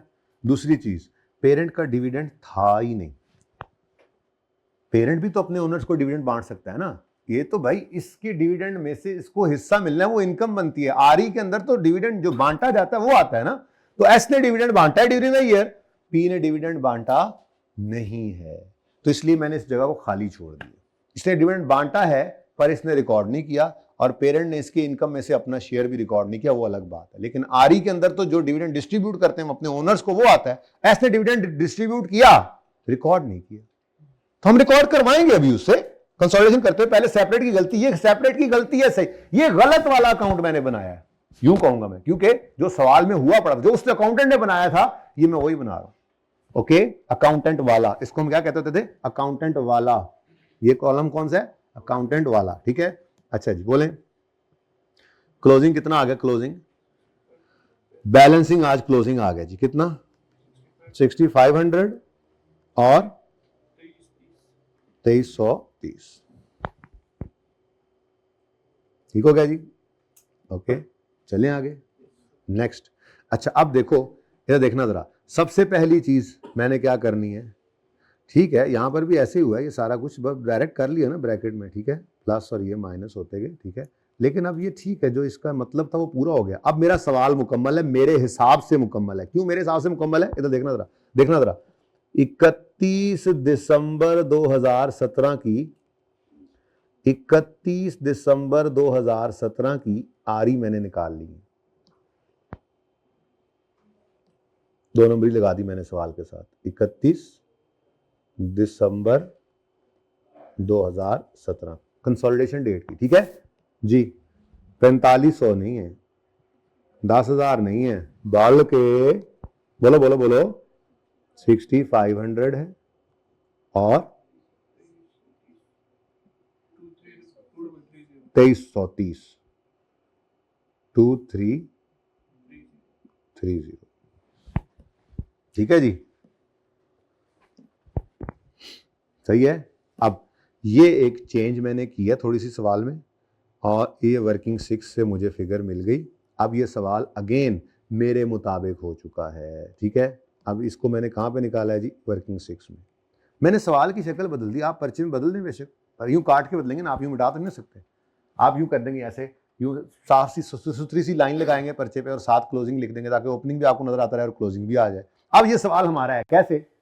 वही शेयर कैपिटल क्लोजिंग, वही शेयर प्रीमियम क्लोजिंग, ये तो नॉर्मली होती है क्लोजिंग है। रिटेन अर्निंग में क्लोजिंग, ये क्लोजिंग कहां जाएंगी? वर्किंग 3, वर्किंग 2, प्री निकल आएंगी, बल्कि निकल आई हैं, प्री निकल आई, क्या वो गिवन थी? वो गिवन थी, असल में प्री वही डेट थी, ये प्री वाली माइनस करेंगे, बाकी पोस्ट एक्विजिशन। सवाल अब बिल्कुल वैसा हो गया जैसा हम चाहते थे, ठीक है। अच्छा, अब इसके बाद ना जी, हमने ये तलवार पकड़नी है और इन पे चला देनी है। ये है ही नहीं, जैसे ये एग्जिस्ट ही नहीं करते। सवाल शुरू करने लगे, अप्रोच क्या है? फर्स्ट ऑफ ऑल हम क्या करेंगे? फर्स्ट ऑफ ऑल क्या करेंगे? बोलो। First of all balance sheet बनाएंगे, तो फिर ये नजर ही ना आए हमें, कहीं हम बैक ना जाएं, हम कहीं उधर चले ना जाएं, नजर ही ना आए। ये समझो अब सवाल है हमारा, ऊपर सवाल है ही नहीं। अब नीचे क्या है? वही आज तक जो सवाल करते आए, पार्ट ऑफ क्वेश्चन किया। अब ये क्या है? इधर से देखो, ये कोई जैसे एक नॉर्मल सवाल होता था वैसे ही एक सवाल अब ये बन चुका है। ऐसे ही होता था बस, हाँ, वहां पे बैलेंस शीट्स गिवन होती थी, यहाँ पे वही चीजें ट्रायल में आ गई, ट्रायल में आ गई, ठीक है। आप चेक करोगे तो ये वाला डेबिट, ये वाले क्रेडिट अब बराबर होंगे, पहले भी बराबर थे, अब भी बराबर हैं। प्रॉफिट्स को उठा के इधर जो फेंक दिया हमने, ओके। तो ये बैलेंस शीट ही है एक तरह से। अब सवाल की तरतीब, एडजस्टमेंट्स जितनी भी करेंगे हम इधर ही करेंगे। सवाल की तरतीब यह है कि पहले आपने जगह छोड़नी है पीएनएल की, बैलेंस शीट की, और उसके बाद 4 अदद वर्किंग्स हैं हमारी, बल्कि 5 कह लें, 5 वर्किंग्स हमने करनी है। कोशिश करेंगे बाकी सारी वर्किंग्स यहाँ पर आ जाए। यहाँ पे आपका CRE NCI वर्किंग 5 हो जाएगी, यहाँ पे आपकी वर्किंग, ठीक है जी। चलिए इधर देखें जी, नाम क्या है जी? नाम क्या है? जो नाम ऊपर चला गया, नाम क्या है? BL, ब्रैकेट में BL लिखा हुआ है ना, तो BL group. Question number page number 560, ठीक है जी। अब इधर देखो जी, BL ग्रुप पहले सफे पे आपने लिखा consolidated statement of comprehensive income, लिखा मैंने, लिख दिया मैंने, ठीक है। जरा बाद में जगह तंग ना पड़ जाए, मैं थोड़ी सी ये 2 नंबरी लगा रहा हूं, आप अगली लाइन लिखे। फॉर द ईयर एंडेड 31 दिसंबर 2017, ये लिखने के बाद आपने ये जगह खाली छोड़ देनी है। अब आपको बिल्कुल नजर आएगा, कल भी ऐसे ही यहां पर हमने इनकम स्टेटमेंट बनाई थी, कैसे बन गई थी, P plus S P plus S P plus S phase पे, फिर वर्किंग 5, वो मैंने जगह खाली रखनी है, वर्किंग 5 ओपन नहीं करूंगा एंड पे, जब बैलेंस शीट बन जाएगी तो जैसे अलग सवाल, ताकि अलग कई सवाल देखेंगे आप, वो सिर्फ पीएनएल मांगता है, तो सिखाना ही आपको ऐसे है, इकट्ठे सवाल में भी अलग अलग ही करना सीखेंगे हम, और जब बैलेंस शीट का सवाल हो जाता है ना, तो पीएनएल का सवाल करते हुए फिर 10 मिनट नहीं लगते, बस शुरू में जरा थोड़ा टाइम लगता है सीखते, उसके बाद 10 मिनट का काम भी नहीं, और पर्चे में जब आप पर्चे में बैठोगे 5 मिनट का काम है इंशाल्लाह, देखेंगे आप, ठीक है। अब होगा क्या, वो P प्लस एस करेंगे, वर्किंग 5 ओपन करेंगे, हर एडजस्टमेंट को फेस के हिसाब से वर्किंग 5 के हिसाब से देखते चले जाएंगे, एडजस्टमेंट खत्म, बैलेंस निकाल के उधर पीएनएल खत्म, ठीक है। लेकिन ये सब कब करेंगे, ये सब कब करेंगे, ये सब तब करेंगे जब हम बैलेंस शीट का सवाल कंप्लीट कर चुके होंगे। तो पहला सफा आपने हेडिंग देकर खाली छोड़ दिया, क्योंकि वर्किंग्स तो हमने दोबारा करनी ही नहीं है, वर्किंग जो एक बार होती चली जाएंगी वही वर्किंग आपकी दोनों जगह इस्तेमाल होनी है इंशाल्लाह, ठीक है। पहला सफा खाली, ठीक है, सही है। अब उसके बाद हम हैं, हमारा बैलेंस शीट का सवाल है, एडजस्टमेंट्स तो कोई नहीं है नहीं, एवं ही जरा नजर मारो, P acquired 192 million shares of S at 13 रुपए, कॉस्ट ऑफ इन्वेस्टमेंट निकालने के लिए उसने दे दिया, यहां पे इन्वेस्टमेंट्स दे दी, ये कॉस्ट ऑफ इन्वेस्टमेंट और इन्वेस्टमेंट बराबर हुई तो ठीक है, ना हुई तो बाकी अदर इन्वेस्टमेंट्स।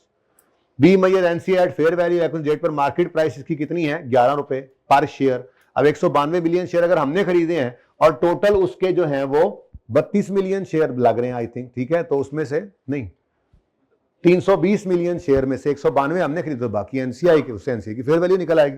तीसरी एडजस्टमेंट, कैरिंग अमाउंट बराबर एक्सेप्ट इंटेंजिबल के, ये वही एडजस्टमेंट जो आप होमवर्क में करके आए हैं, मुख्तलिफ सवालों से मिलकर बनते हैं ना सवाल, मैंने आपको कहा था ये पास पेपर ही है, सारे तोड़ तोड़ के बनाए जाते हैं, ठीक है, कॉन्सेप्ट बिल्डिंग क्वेश्चन। तो ये वो एडजस्टमेंट आ गई। उसके बाद इंटर कंपनी ट्रांजेक्शन है, S2P है, ये SLS है ना, SL सब्सिडरी है ना, देखो SL तो चलो अच्छा है, जरा S लगा हुआ तो दूसरा फिर P ही होगा, ठीक है। तो S2P है, आपस की सेल है, अनसोल्ड है और डिक्लेयर्ड डिविडेंड, कोई एडजस्टमेंट नहीं है ही कोई नहीं। तो अब क्या है, अब ये 10 मिनट का सवाल है कि नहीं है, ये सवाल कई बार आप कर चुके। एक मसला आ रहा था, सिर्फ सवाल में गिवन था ओपनिंग आरी का बैलेंस, आपने कहा यार ये तो कभी नहीं देखा, आपने उसको अपने जैसा बना लिया वर्किंग 6 करके। अब ये सवाल आपका अपना है, ठीक है, जैसे आप करते आए। तो भाई शुरू हो जाओ, स्टार्ट हो जाओ, start. BL group consolidated statement of, अल्लाह करे अभी आ जाए यार, मुझे तो जरा थोड़ा सा खौफ भी आ रहा है, आ ही जाएगी, गुजारा कर लेंगे, ठीक है। थोड़ी सी और जगह जरा मैं बना लेता हूं एहतियातन जी। BL group consolidated statement of financial position as on, जी एज ऑन, बातें मत करो, सारा कुछ बता के ना जाया करो ज़िया को, फिर क्या तो सब पता है उसको। क्यों बोले, तुम ही बोले थे, तुम्हें कौन बोला था ज़िया, बताओ। यही बोलता है। अच्छा जी, रुपीज इन मिलियन है डेटा, चलो तो यहां पे करके हम रुपीज इन मिलियन लिख लिया हमने। अब यहां पे हमारी बैलेंस शीट भी बन जाएगी इंशाल्लाह। बस देखो अब कंजूसियां करनी पड़नी है थोड़ी सी, अब गुजारे करने हैं जी, है जी। बोर्ड तो वही है ना, सारा सवाल सामने हो, आपको पता है, बस मेरी तो यही चाहत होती है। हाँ, वो जो वर्किंग 8 ऑनवर्ड्स वर्किंग है ना, वो जो हम हर एडजस्टमेंट के साथ कर लेंगे, ठीक है, बाकी यहीं पे गुजारा करें, ठीक है, सही है। अब कौन सी वर्किंग, वर्किंग नंबर 1, कोई इन्वेस्टमेंट इन एस वाला चक्कर भी आज कोई नहीं है ना, है कि नहीं है, कोई नहीं है ना, ठीक है। तो इन्वेस्टमेंट इन एस जैसे है बस वैसे ही है, गिवन है सीधी सीधी। तो इन्वेस्टमेंट इन एस की एडजस्टमेंट कोई नहीं है, फिर रीवैल्यूएशन एक आधी है, और फिर यहाँ पे आपका मेरे ख्याल में तो इतना काफी होगा। जरा आज कंसाइज सी वर्किंग हो रही है, ठीक है।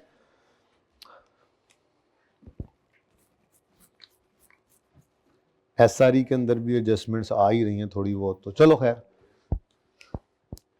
Working number 2, S retained earnings,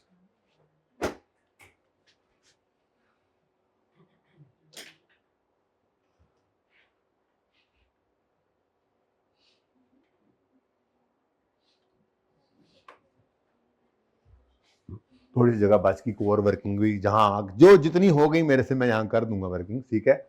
working number 3, consolidated retain earnings. अरे स्मार्ट स्मार्ट आज वर्किंग हो रही है ना।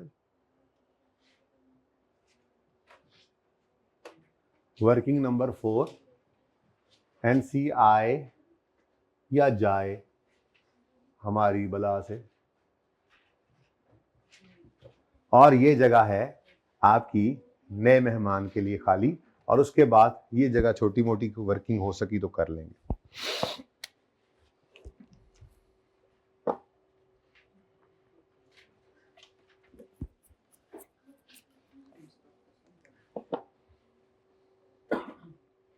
चलें जी। अच्छा वैसे वो भी रिकॉर्डेड नहीं थी यार, डिविडेंड इनकम भी रिकॉर्डेड नहीं है। थोड़ी सी जगह सीआरई को आज ज़्यादा दे दें, 2-4 एंट्रीज आ जाती हैं।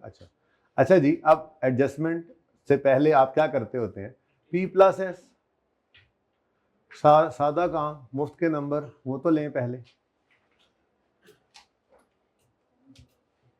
शुरू करते हैं जी। अब सवाल आपके सामने जी। ठीक है, पहले शेयर कैपिटल आ गया। अगर आपकी तबीयत नहीं मानती तो आप जैसे सवालों की तरतीब होती सी वैसे ही चल पड़े, कोई मसला नहीं है। हम क्यों छेड़े अपनी तरतीब भी, ठीक है। पीपी से शुरू करते हैं, वैसे ये भी कर सकते थे, लेकिन चलो पीपी 10,000 जमा 3500।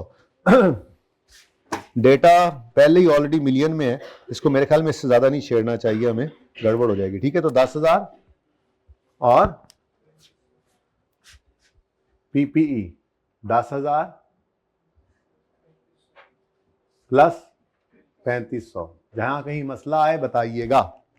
नेक्स्ट, इंटांगिबल्स पहले से भी आ रहे हैं। इंटांगिबल्स, अच्छा इंटांगिबल्स जो हैं वो पहले से आ रहे हैं, ब्रांड सॉफ्टवेयर वगैरह। तो गुडविल को फिर भी अलग रख लो, मैं तो यही मशवरा दूंगा। ये दूसरे इंटेंजिबल्स को अलग रखो, गुडविल की लाइन अलग छोड़ देना जी। आ गई थी, नेगेटिव भी आ सकती है, वो इनकम बन जाती है। पॉजिटिव आ गई तो अलग लाइन में रख देंगे, ठीक है। तो इंटेंजिबल्स बोलो 800 जमा 370। ये वो इंटेंजिबल भी एक आ रहा है जिसकी रिवैल्यूएशन आएगी, यहां पे करेंगे, है ना। उसके बाद इन्वेस्टमेंट्स 3200 आ रही हैं। एक लाइन मैंने वैसे छोड़ दी गुडविल के लिए, कोई इंटेंजिबल के साथ ही आ जाए। और यहां पे क्या लिख दिया जी हमने, इन्वेस्टमेंट्स कितना। अब मुझे नहीं पता ये क्या है, ये सिर्फ एस है या अदर भी है, वो जब एडजस्टमेंट करेंगे ना जी पता लग जाएगा। अगर 3200 ही आई इन्वेस्टमेंट इन एस तो फिर ये सारी निकल जाएगी, जब घट हुई तो बाकी इधर आ जाएगी, सही है। तो 3200 प्लस कोई नहीं है, 3200 प्लस 0 है, सही है। लिख लूं 0 या चलेगा, चलेगा। नेक्स्ट, करंट एसेट्स हैं 4500 और 3600। Current assets 4500 plus 3600। 0 कर ही देता हूं, अच्छा लगेगा जरा, P+S हो रहा है। नेक्स्ट, खत्म कहानी, वापस आ जाओ अपनी तरतीब से। सवाल ही छेड़ा हमने है। शेयर कैपिटल भी है, शेयर प्रीमियम भी है, पेरेंट का फेस पे, सब्सिडरी का वर्किंग। तो शेयर कैपिटल अब यहां पे करके इंशाल्लाह टोटल करेंगे हम, यहां तक आ ही जाना है। और एडिशनल एक आदि को फिगर आ जाती है तो बंदा एहतियातन जगह छोड़ के चले ना जी, ठीक है। और उसके बाद शेयर कैपिटल, फिर शेयर प्रीमियम। अच्छा, पेरेंट का शेयर कैपिटल फेस पे कितना 7400 और शेयर प्रीमियम 2800, ये दोनों फेस पर आ गए। और सब्सिडरी के शेयर कैपिटल और शेयर प्रीमियम आ जाएगा वर्किंग 1 में, बोले 3200 और 640।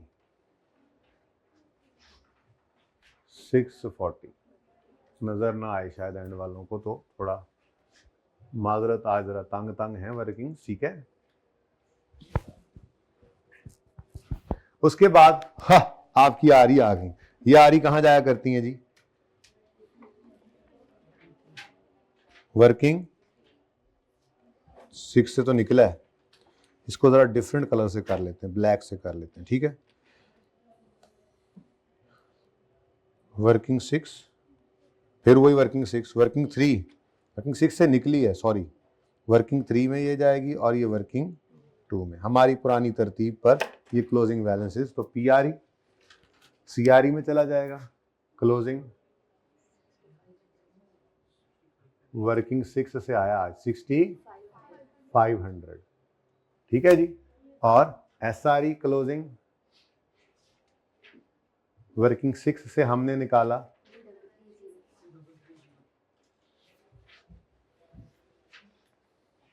ठीक है। चल अच्छा, अब जी थोड़ा और इधर कर ले। नेक्स्ट क्या है, करंट लायबिलिटीज हैं, तो सीआरई की जगह छोड़ दें भाई, पर्चे के अंदर कंसोलिडेटेड रिटेन्ड अर्निंग्स लिखनी है, मैंने पहले भी आपको कई बार बोला है, ये वर्किंग 3 से आनी है। उसके बाद एनसीआई वर्किंग 4 से इसमें भी आना होता है, इनकी जगह हमने छोड़ दी। उसके बाद एहतियातन एक आधी लाइन छोड़कर, क्या समझ नहीं आई? हाँ, करंट लायबिलिटीज बोले 1800 जमा 1300, मसला है। अच्छा, अब जी सवाल खत्म हो गया, एडजस्टमेंट्स रह गई हैं छोटी मोटी, 1 मिनट में फड़का देंगे आप। नंबर 1 एडजस्टमेंट, को मसला यहां तक है तो बताएं। Number 1 adjustment, BL acquired 192 million shares of SL on यकम जनवरी 17 एट 13 रुपए, कितना बनता है? 192 इंटू 13 कितना बनता है? इसका मतलब कुछ और इन्वेस्टमेंट्स भी पड़ी हैं, ठीक है। तो हम यहाँ पे आकर लिखते हैं, डायरेक्ट ही कर देते हैं, आसान काम है। Investment in S 192 million shares हैं और हर शेयर तो कितना 2496, उम्मीद है नजर आ रहा होगा आपको, 2496, ठीक है। 2496 अगर इन्वेस्टमेंट इन एस है तो फिर टोटल कितनी आ रही है? टोटल कितनी आ रही है? तो वो तो फिर यहां से निकल गई ना, ठीक है। तो ये इन्वेस्टमेंट इन एस कंसोलिडेशन की एडजस्टमेंट है, कंसोलिडेशन की वजह से हमने कहा ओ हो इसको यहां से निकालो 24, ये तो इन्वेस्टमेंट इन एस है, निकाल के ये पहले दिन से ऐसे करते आ रहे हैं, 2496 वर्किंग 1 में लिया, ठीक हो गया। अब बाकी जो बचेगा वो क्या है? Other investments probably. नेक्स्ट, पहली एडजस्टमेंट हो गई। इतना ही आसान है कंसोलिडेशन, बस आपने छुट्टी नहीं करनी, जो मैंने आपको कहा था। जिन्होंने छुट्टी की है अब उनको मसले मसाइल आए, फिर लेक्चर पूरे किए, पता नहीं क्या किया। जिन्होंने नहीं किए वो अभी ऐसे डामाडोल होंगे, बताते नहीं होंगे पर डीप डाउन देयर हार्ट परेशान होंगे, ठीक है। वरना ये ऐसे ही है, वॉक इन द पार्क। ये वो टॉपिक है जो आपको, वैसे तो सारे ही टॉपिक ऐसे निकलते हैं आपके, IAS 12 गुजरा था, ऐसा टॉपिक है कि आपको आराम से 80% मार्क्स दे जाता है, इससे भी ज्यादा। कैश फ्लो जैसे ही है, ये भी कैश फ्लो जैसे, ये भी वैसे ही, ठीक है। मैक्सिमम मार्क्स दे जाता है आपको, आप पास पेपर देखोगे करोगे 70-80% सवाल एडजस्टमेंट है ही नहीं। इसके अलावा सिलेबस के अंदर चीज जो है वो सारी आपने कर ली इतनी बार। BL values NCI eight fair value. अब एक्विजिशन डेट के ऊपर फेयर वैल्यू कितनी है? तो फिर फेयर वैल्यू तो एक शेयर की है, अब एस के शेयर्स कितने ये नहीं पता। तो भाई पी ने एक्वायर कितना किया है? 192 मिलियन शेयर्स एक्वायर किए हैं, ठीक है। तो टोटल कितने हैं जी? 3200। तो एस के कितने बने? 3200 डिवाइड बाय 10 माइनस, तो मैं यूं कह दूं एनसीआई के शेयर्स यहां कहीं पर के वर्किंग नंबर 1.1 कर लेते हैं जी, ठीक है। वो है जी शेयर्स ऑफ एनसीआई या एनसीआई, बस ठीक है, NCI shares of S, NCI का शेयर एस में। अब इधर देखें जी, टोटल है 3200, बोलो, डिवाइडेड बाय ₹10 करें तो 320 मिलियन शेयर्स आते हैं। इसमें से आपने 192 एक्वायर कर ली हैं, तो इसका मतलब बाकी फिर किसके हैं? एनसीआई के, ठीक है। तो कितने बने वो? 128 मिलियन शेयर्स, ठीक है। अब 128 मिलियन शेयर्स एनसीआई के हैं और एनसीआई को हमने किस पे रखना है जी, फेयर वैल्यू पर। तो 128 इंटू रुपीज कितने गया 11। अब फौरन वही वाली बात फिर आपके जहन में आई, क्या मतलब, एस का market share, market price share की एक्विजिशन डेट पे 11 है, तो फिर हमें क्यों 13 का मिला, कंट्रोल है। हमें कहां से मिले, कितना में कितने खरीदे हमने, 192 बटा 3200 करो जरा, 192 बटा 320 करो जरा। 60% हमने एक्वायर किया, 60% हमें मार्केट से मिलने थे शेयर्स, नहीं मिलने। ठीक है, अच्छा तो अब ये कितने का जी एक शेयर, 11 रुपए का, 14, ये एनसीआई फेयर वैल्यू पर रखना है 1408, यहां पर भी 1408 आ गया।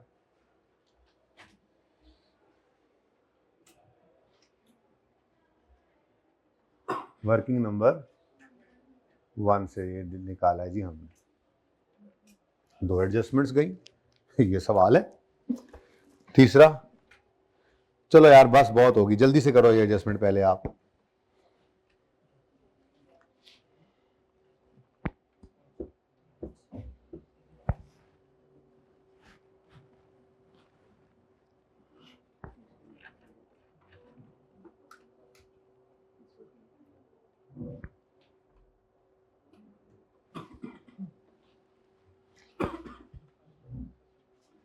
यार मेरा दिल है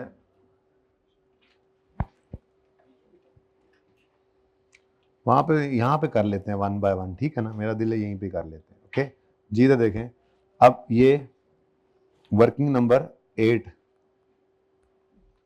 रीवैल्यूएशन ऑन एक्विजिशन डेट, देखो ये तीनों ही एडजस्टमेंट वैसे तो आपकी गुडविल को कैलकुलेट करने के लिए होती हैं। अगर मैं सही हूं तो बताएं मुझे, मैं सही हूं। देखो ना, इन्वेस्टमेंट इन एस ने भी कहां जाना है, वर्किंग 1 में, फिर एनसीआई की फेयर वैल्यू भी कहां पे आ रही है, वर्किंग 1 में, फिर रीवैल्यूएशन भी क्यों कर रहे हैं, गुडविल। तो ये बेसिकली तीनों ने ही गुडविल की कैलकुलेशन को हिट करना होता है, लेकिन रीवैल्यूएशन बाद में फिर गुडविल के बाद एस प्रॉफिट्स या एसआरई को हिट करती है। ठीक है, तो खैर मैंने सबसे पहले क्या लिखा जी, ये पहले तो क्या कर लें जी, रीवैल्यूएशन कर लें जी, बोले, ओह गायब हो गया। कितने पर है इंटेंजिबल इस वक्त पड़ा हुआ, बुक वैल्यू 25, और वो कह रहा है इसकी फेयर वैल्यू कितनी है। अब डायरेक्ट लिखे ना बस, ठीक है, वो कौन सी 2 कॉलम्स बनाएं फिर सरप्लस निकालें, बढ़ाना है या कम करना है इसको। तो इंटेंजिबल एसेट डेबिट अगर आपने शो करनी है वर्किंग तो ऐसे करेंगे, 40 माइनस 25 कितने से, 15 से इंटेंजिबल एसेट बढ़ गया, और बोलो बोलो बोलो बोलो, रीवैल्यूएशन सरप्लस इन वर्किंग 1, पूरी बात करें, पूरी बात, शाबाश जी। तो वर्किंग 1 में ये 15 आ गया, तो ये गुडविल की कैलकुलेशन में यूज हो गया। ठीक है, लेंच, ये होता है पहला काम। दूसरा काम क्या होता है, एसिड बढ़ा है तो दूसरा काम हमने किया, amortisation debit, accumulated amortisation credit. अब अमोर्टाइजेशन है 15 की, ठीक है, और यूजफुल रिमेनिंग लाइफ जो है वो उसने कितनी बताई हुई है, remaining life of brand is, अब नहीं बता रहा किस दिन की, तो नॉर्मल बात है, ठीक है, तो ये 5 साल उसकी डेट ऑफ एक्विजिशन पर लाइफ है, डिवाइड बाय 5 कर दिया हमने। अब अगली बात, कितना अरसा हो गया है एक्विजिशन से कंसोलिडेशन डेट तक, तो साल का पहला ही दिन था, तो इंटू 1 लिख दो या ना लिखो फर्क तो नहीं पड़ता। 3 रुपए अमोर्टाइजेशन एक्सपेंस डेबिट और इनटेंजिबल एसेट क्रेडिट। लेकिन मैंने थोड़ी सी जगह छोड़ के इसको लिखा, क्यों, अमोर्टाइजेशन फिलहाल मेरे पास पीएनएल नहीं है, पीएनएल में जाता है ना एक्सपेंस, पीएनएल कहाँ है, कहाँ है, कहाँ है,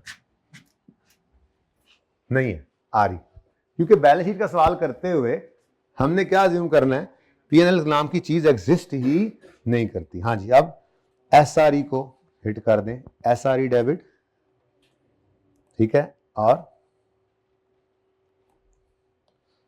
अमोर्टाइजेशन क्रेडिट की इंटेंजिबल क्रेडिट, एसआरई डेबिट और इंटेंजिबल क्रेडिट हो गया 3 से। अब ये पूरी एडजस्टमेंट फड़का दें जाके, बैलेंस शीट का सवाल हो ही जा रहा है। इन्हीं एडजस्टमेंट्स को मैंने कल बोला था ना कि इन एडजस्टमेंट्स को आपने दोबारा से एक बार फिर दोबारा से पीएनएल के पॉइंट ऑफ व्यू से सोचना है। फिलहाल तो बैलेंस शीट के पॉइंट ऑफ व्यू से ये एडजस्टमेंट ओवर, ठीक है।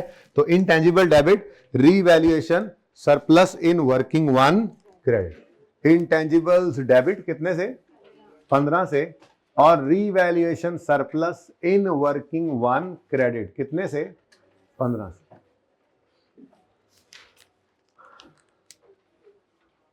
वो मैंने रिटेन अर्निंग्स फ्री वाली नहीं लिखी थी तो इसी जगह छोड़ दी, ठीक है, ताकि तरतीब ना खराब हो। तो रीवैल्यूएशन सरप्लस किसका जी? इंटेंजिबल एसेट्स का, ठीक है। अच्छा, अब साथ ही दूसरी एंट्री भी कर दो। दूसरी एंट्री क्या होती है? यहां पर भी यार प्री ने आना था, आरी प्री लिखना ही भूल गए। चलो खैर, तरतीब फिर भी नहीं खराब की हमने। हाँ जी, तो intangible debit surplus in working one credit. Number 2 SRE debit कितने से? 3 से, और इंटेंजिबल क्रेडिट। कोई नया काम तो नहीं कर रहे, ठीक है। अब ये क्या है जी? इसके अगेंस्ट इंटेंजिबल एसेट की अमोर्टाइजेशन वाली चीज है, ठीक है जी, इंटेंजिबल एसेट। तो पर्चे के अंदर यहीं पर ही वर्किंग शो कर देंगे बस, ठीक है। चलें आगे, नेक्स्ट। अच्छा, वो आगे जा ही जा रहे हैं। बीएल ने यकम जनवरी 17 को एक्वायर किया था एसएल को, तो उस दिन आरी कितनी थी? वो असल में सवाल में गिवन थी, क्योंकि यकम जनवरी 17 एक्विजिशन डेट है और उसने सवाल में क्या दी हुई थी? यकम जनवरी 17 वाली आरी, तो वो हमने असल में छुपा दी है, तो ये ना फिर भूल जाना, तो ये भी लिख लेते हैं प्री, ठीक है। तो प्री आरी एस की कितनी है जी? कितनी? 1000। तो यहां से डेबिट करके आपने यहां पर इनको क्रेडिट कर लेना, ठीक है, ये बाद में भूल ना जाए। नेक्स्ट, लो यार, इंटर कंपनी सेल परचेज आ गई। तो वर्किंग नंबर 9, वर्किंग 9 S2P है P2S है? S2P। सोल्ड, अनसोल्ड और अनसोल्ड पर प्रॉफिट। हाँ जी, सोल्ड 60। बातें ना करो यार, क्या मसला हुआ पड़ा मुझे बताओ, हैं? चन की है? अनसोल्ड 10। वैसे ही है, माँ बाप और उस्ताद पता नहीं प्यार में कह तो देते हैं, अल्लाह पूछेगा था, मेरा चांद, मेरा तारा, मेरे बच्चे, मेरे प्यारे, मेरे लाल, ऐ ने लाल, नीले पीले ने जी। अनसोल्ड का प्रॉफिट अब क्या है जी? 20% ऑफ सेल्स, मतलब सेल्स 100 है तो कॉस्ट 80 है, तो डिवाइडेड बाय इनटू 20, आंसर 2। उथे रुक गया जी, 2। तो अब बैलेंस शीट का सवाल कर रहे हैं तो सिर्फ किसको पकड़ना है हमने? अनसोल्ड के प्रॉफिट को। हाँ, पीएनएल का सवाल करते हुए क्या करना है वो आपको इल्म है, ओके। अब जी 2 रुपए को आपने करना है बैलेंस शीट का सवाल करते हुए consolidated statement of financial position का सवाल कर रहा हूं फिलहाल में, ठीक है। उस पॉइंट ऑफ व्यू से क्या सिखाया हुआ है आपको आज तक? क्या सीखा था? इसको रिवर्स करें, गेन को रिवर्स करें। किसने बेचा, किसने प्रॉफिट कमाया, तो फिर एस के प्रॉफिट को कहां पे जाकर करें? प्रॉफिट तो हमारे पास पीएनएल तो है नहीं हमारे पास, कहां पे? एसआरई में। तो एसआरई डेबिट और स्टॉक क्रेडिट,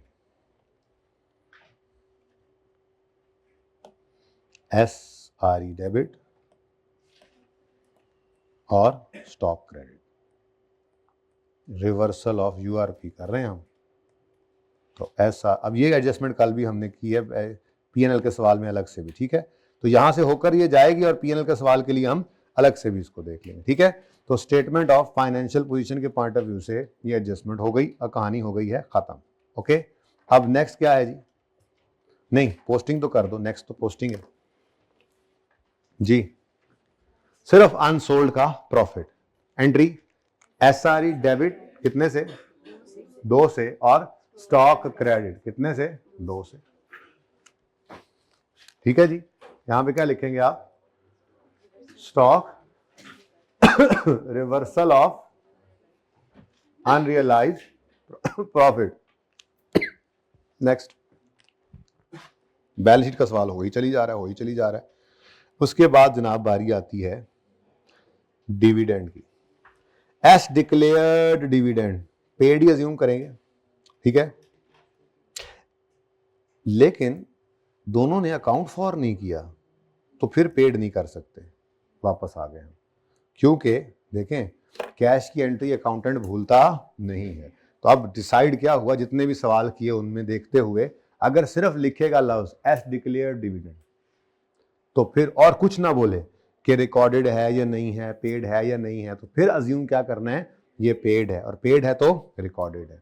लेकिन अगर वो खुद कहानी बता रहा है, जैसे अभी होमवर्क वाला सवाल किया, क्या बोला? S declared dividend but it was not paid, paid नहीं है, लेकिन साथ ही क्या बोल दिया? It was recorded. एक्सप्रेस बात मानेंगे उसकी। बिल्कुल ऐसे ही यहां पे क्या कह रहा है? S declared interim dividend. अब आगे ना लिखा हो तो क्या कहेंगे? डिक्लेयर्ड है तो पेड है, पेड है तो रिकॉर्डेड भी है, ठीक है। लेकिन वो क्या बोला? It has not been accounted for by both, यानी दोनों ने एंट्री की ही नहीं। इसका मतलब रिकॉर्डेड नहीं है। मुमकिन ही नहीं है कि कैश पे हुआ होता और दूसरे ने रिसीव किया होता तो अकाउंटेंट भूलता। अकाउंटेंट कैश की एंट्री नहीं भूलता, अकाउंटेंट कैश की एंट्री नहीं भूलता। अब दोनों ने ही नहीं अकाउंट फॉर किया, कोई बात नहीं। इसका मतलब दोनों ने अकाउंट फॉर नहीं किया तो वर्किंग सिक्स के पॉइंट ऑफ व्यू तो हमने कर दिया था ना, डू नॉट शो, ठीक है। अब बैलेंस शीट के पॉइंट ऑफ व्यू से ये कौन सा केस बन गया फिर दोबारा से जी? पेएबल और नहीं, सवाल नंबर कौन सा बना, मैं ये पूछ रहा हूं। 12A, लो जी 12A, जब दोनों ने ही रिकॉर्ड नहीं किया हुआ था, ठीक है। तो उसके लिए वो पूरा सवाल दोबारा मैं बताता हूं आपको। एक तरह से यूं कह लें कि मैं वर्किंग नंबर 10 कर लेता हूं। वर्किंग नंबर 10 इधर करता हूं। वर्किंग 10 क्या हुआ करेगी हमारी? वर्किंग 10 क्या है? वो बिल्कुल उसी तरह से पी बुक्स, पी की किताबों के अंदर क्या होना चाहिए था। आप पहले एस बुक्स लिखना चाहेंगे, तरतीब वही रखना चाहते हैं तो एस बुक्स पहले लिख लें, फर्क नहीं पड़ता। एस की बुक्स में क्या लिखना चाहेंगे आप? Full dividend.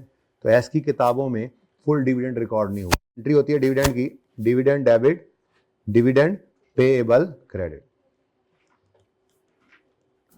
अब डिविडेंड कितना उसने अनाउंस किया है जी? 1.5 पर शेयर। अच्छा ये ना अब ब्रेक के बाद इंशाल्लाह आके दूसरे तरीके से ही बता देता हूँ। फिलहाल तो बचपन से एक चीज़ सीखी हुई है कि आपने परसेंटेज निकाल लेनी होती है। अगर आप 1.5 को डिवाइड कर देना फेस वैल्यू से तो ये 15% बनता है। इसके साथ हम ज़रा कंफर्टेबल रहते हैं।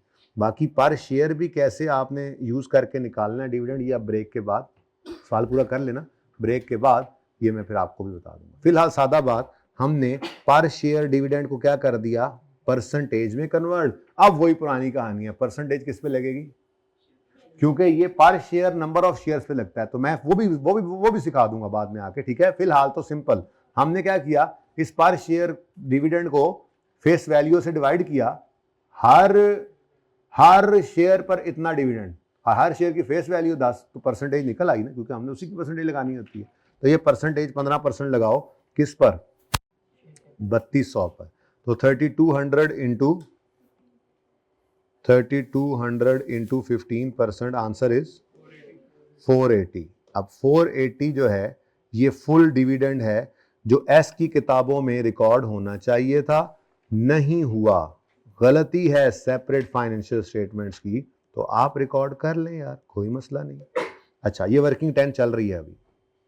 दूसरा काम, एस की किताबों में रिकॉर्ड नहीं हुआ, बिल्कुल ऐसे ही पी की सेपरेट बुक्स के अंदर भी पी ने अपना इसके डिविडेंड में से अपना शेयर रिकॉर्ड नहीं किया। मतलब इसको एंट्री करनी थी डिविडेंड रिसीवेबल डेबिट और डिविडेंड इनकम क्रेडिट, और इसने इनकम रिकॉर्ड करनी थी 480 का। हमने कितना एक्वायर किया हुआ है? आपने बताया था 60%, ठीक है, पता है ना 60%, ठीक है। कैसे निकला 60% पता है?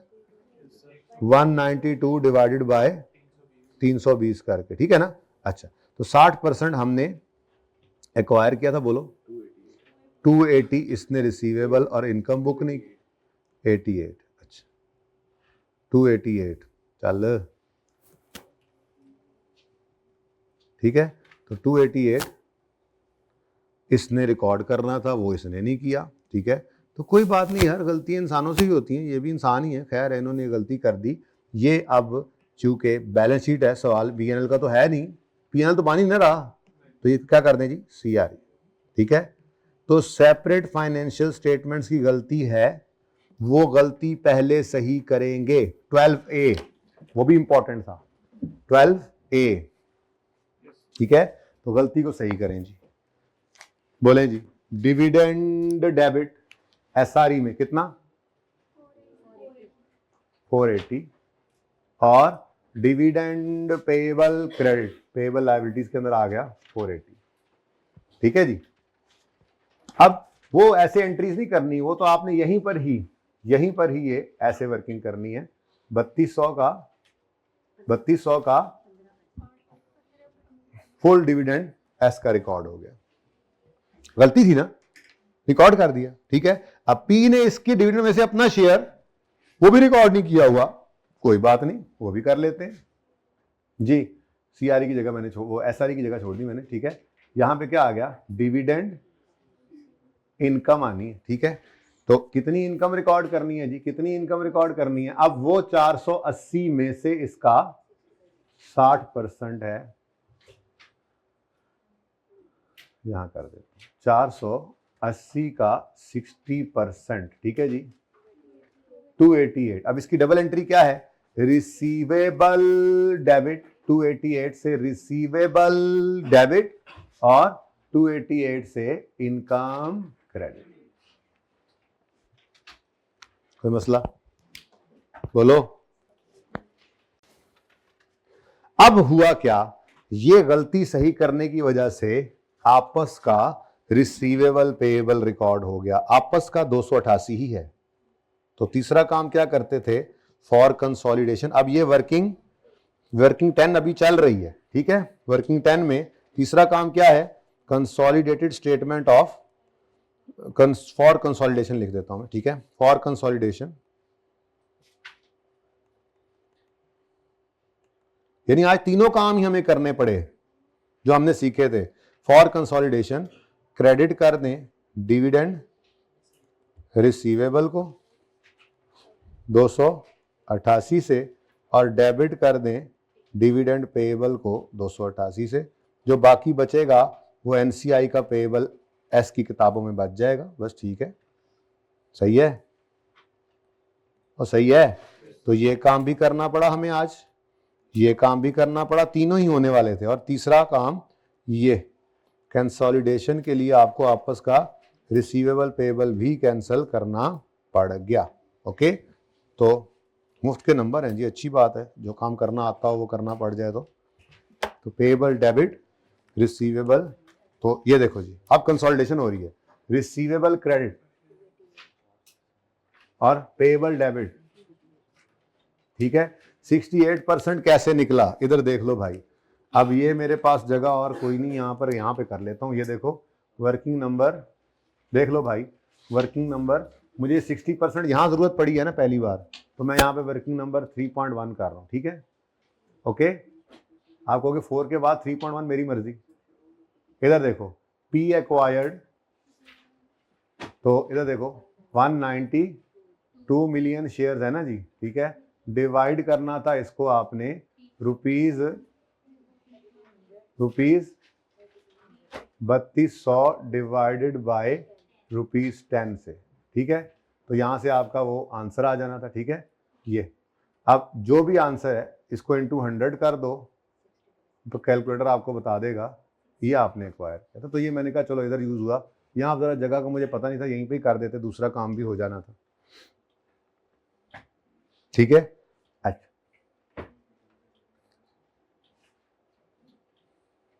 अच्छा जी, अब ये वैसे ही कर दी वर्किंग, ठीक है। अच्छा हो गया जी काम, रिसीवेबल पेबल कैंसिल हो गया।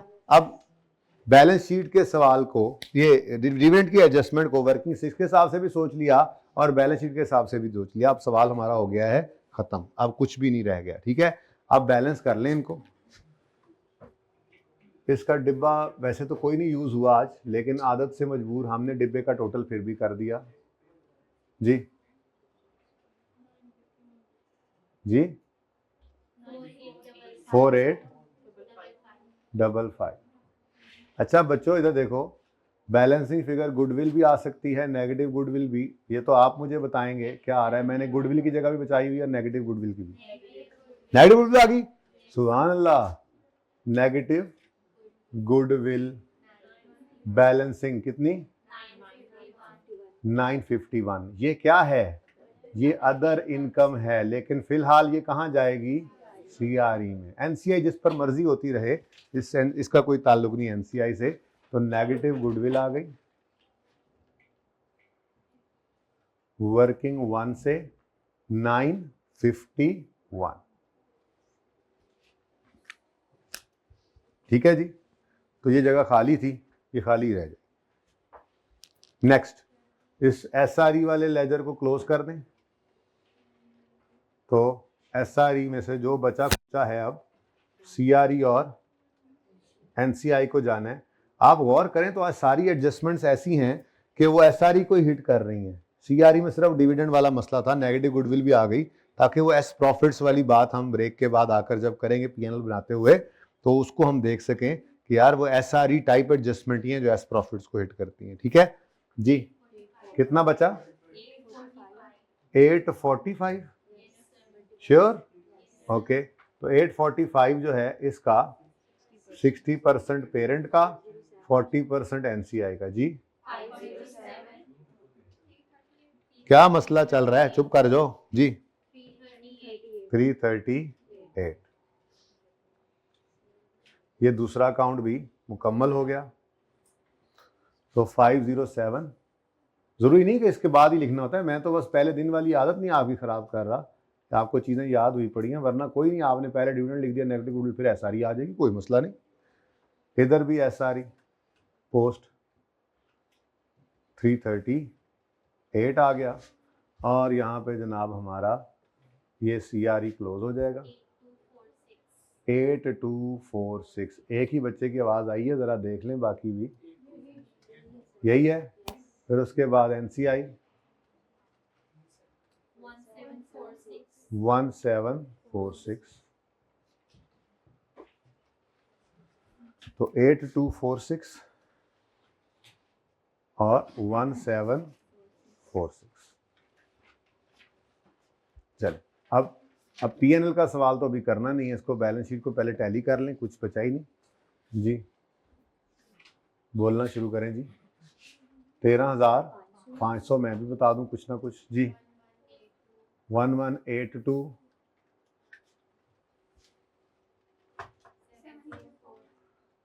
704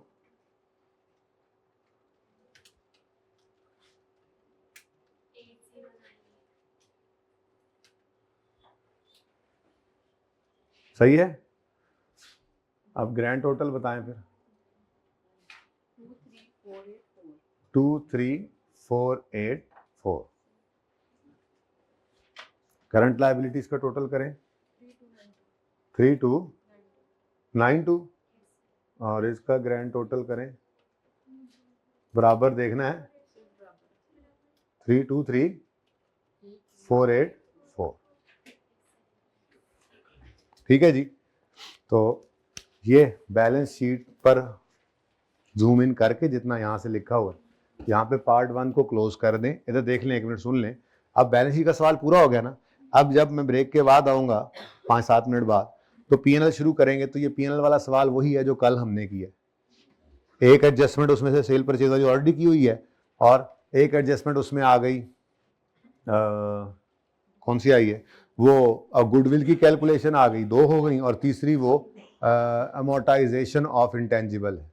तो एस को क्या चीज़ हिट कर रही है, एस को ये अमोर्टाइजेशन हिट कर रही है, ये आपस का प्रॉफिट। बाकी रिटेन्ड अर्निंग को ये डिविडेंड हिट करता है, प्रॉफिट्स को नहीं हिट करता, ये ज़हन में रखना। तो ये छोटा सा फर्क होगा। ब्रेक के बाद मैं आपको यही बताऊंगा इंशाल्लाह कि एसआरई टाइप सारी एडजस्टमेंट्स एस प्रॉफिट्स में आती हैं। बस 2 फर्क हैं। नंबर 1, एसआरई एज ऑन होती है, एस प्रॉफिट जो है वो फॉर द ईयर।